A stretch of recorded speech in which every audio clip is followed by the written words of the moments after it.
because of what was going on in my life at the time and the cost of a Spectre bass, I could never afford one. I mean, right now, if you go on the internet and look for a Stuart Spectre design, NS2A, which was my personal dream bass, just a regular 4-string with a precision pickup and a jazz pickup, and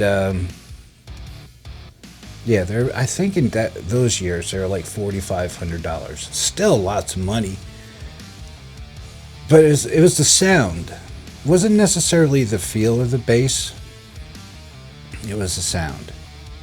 And through asking guitar techs on the road and the internet and learning about these things, it wasn't actually the bass that I was after. Anyway, fast forward to it's 30 years ago that I worked for Spectre Design, when Stuart Spectre actually still owned the place. And I think they had a tone pump preamp, or it was just coming out with the tone pump preamp.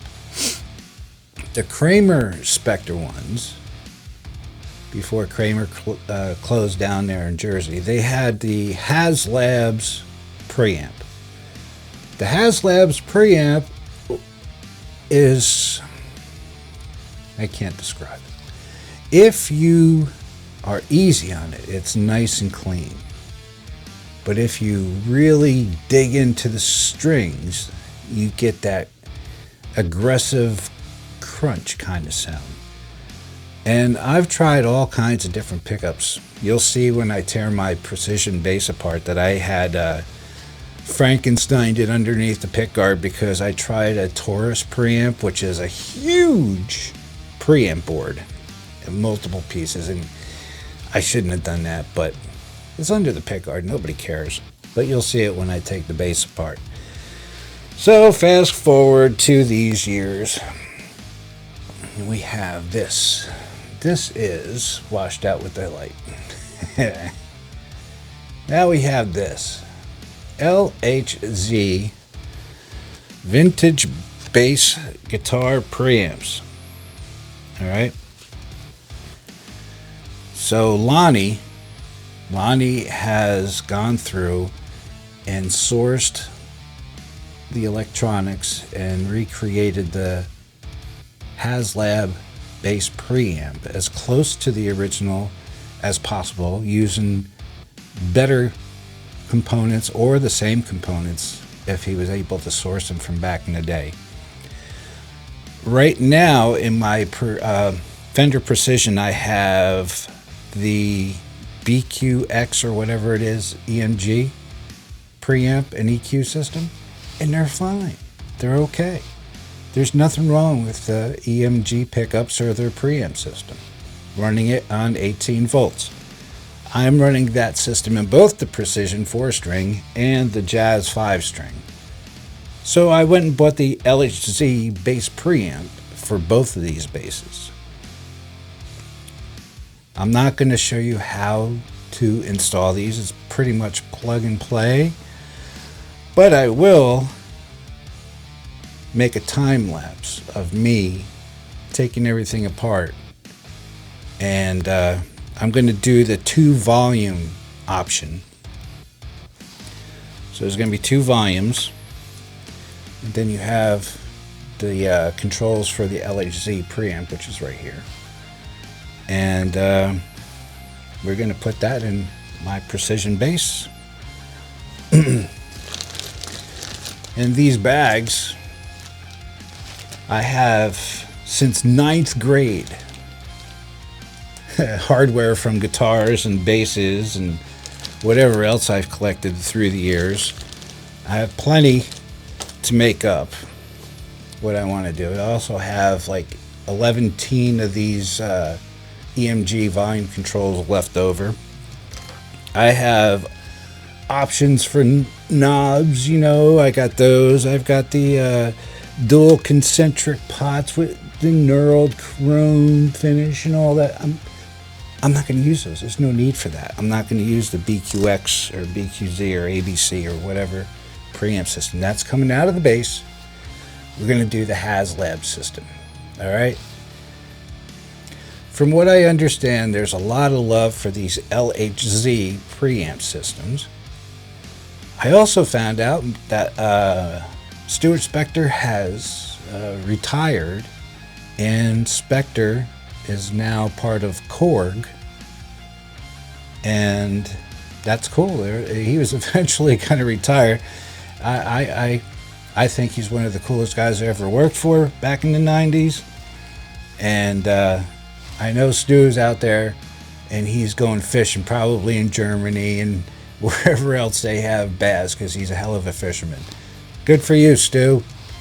Anyway, here's my take on installing the LHZ preamp in my Fender Precision Bass Deluxe 4-string. Aight then, here we go. So what are we going to do today?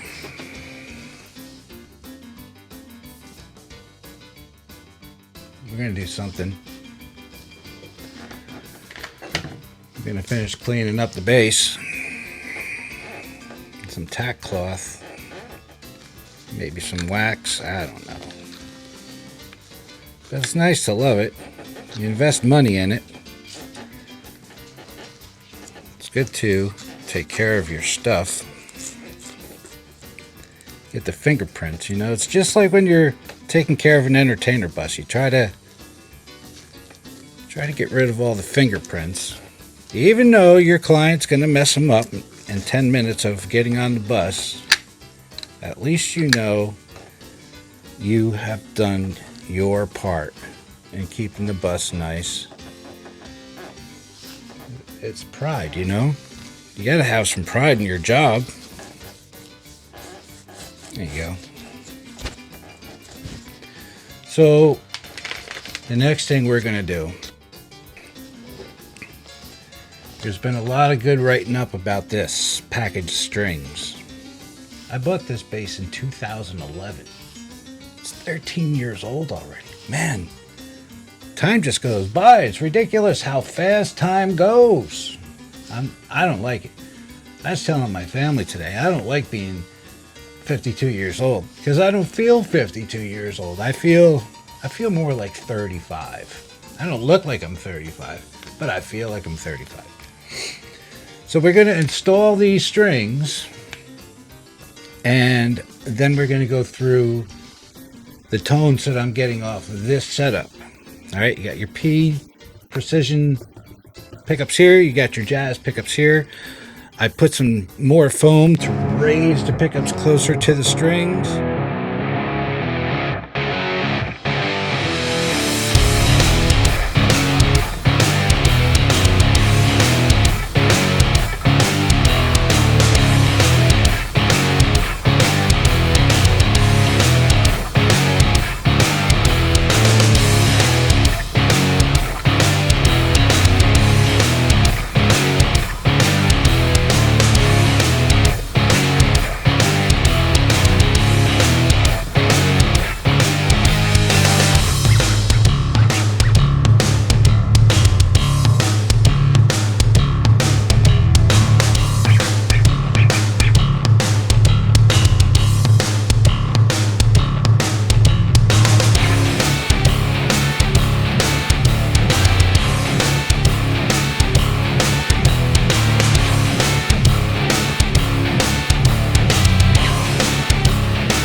We have the bridge pickup, which is the jazz pickup.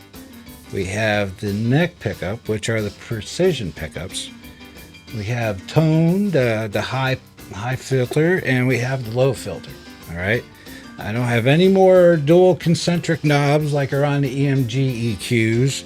It's just bass and treble, neck, and bridge. We have a brand new wired up output jack. Everything's tested. There are two things I had to do. All right, there are two things. Because of how inside the cavity here, there's very little space. I suppose if you really wanted to, you could stuff it. I had to make an extension with the soldering iron for the output jack, and I had to make an extension for the bridge volume control to go to the LHZ preamp, because there's just not very much distance, and the leads that they send you, what is this, like 6 inches, right? Let's see if I estimated it right. Well, you guys should know what 6 inches is. Haha, not even 6 inches, about 5.5. So I basically took 2 of these and I cut the wires off the connectors off of the end and made an extension so that the volume control can go all the way to the LHZ preamp. And also I extended, this was different though, what I did with the output jack. Since I have a gazillion years worth of radio control gear, all right, I didn't use one that's this long because that would be just dumb, but I did use one of these to go from the output of the LHZ preamp to the output jack. Okay, and it's not hard to do. I used the connectors from the LHZ preamp, and I made basically white is white, black is black, and red is blue, because I had to go all the way from here to the output jack and all the way up here to around for the output of the LHZ preamp.